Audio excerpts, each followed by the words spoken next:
Kas yra ego? Ego tai atminties sistema, kuri bėgant metams tam tokia svarbi ir tokia galinga, kad net užvaldo mūsų individualybę.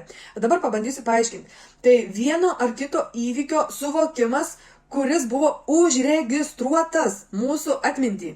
Paimsiu pavyzdį. Vaikystėje tu patyrei kažkokį nelaimingą įvykį, kurio tu nusprendei nepamiršti, nes tu padarei išvadą, kad tai padės tau apsisaugoti nuo nelaimingų įvykių ateityje.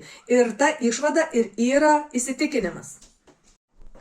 O tų tokių įvykių mūsų gyvenimus yra šimtais ir tie prisiminimai tapo asmenybėmis tavyje, kurie turi savo valią ir jie minta tavo energiją kiekvieną kartą, kai tu jomis vadovaujasi gyvenime. Jie tarsi maži žmonės, kurie su tavim kalba, todėl tu savo galvai ir girdi daug tokių įvairių balsų, o tai mūsų ego ir yra sudarytas būtent iš šitų visų įsitikinimų. Kas yra žalingas mąstymas?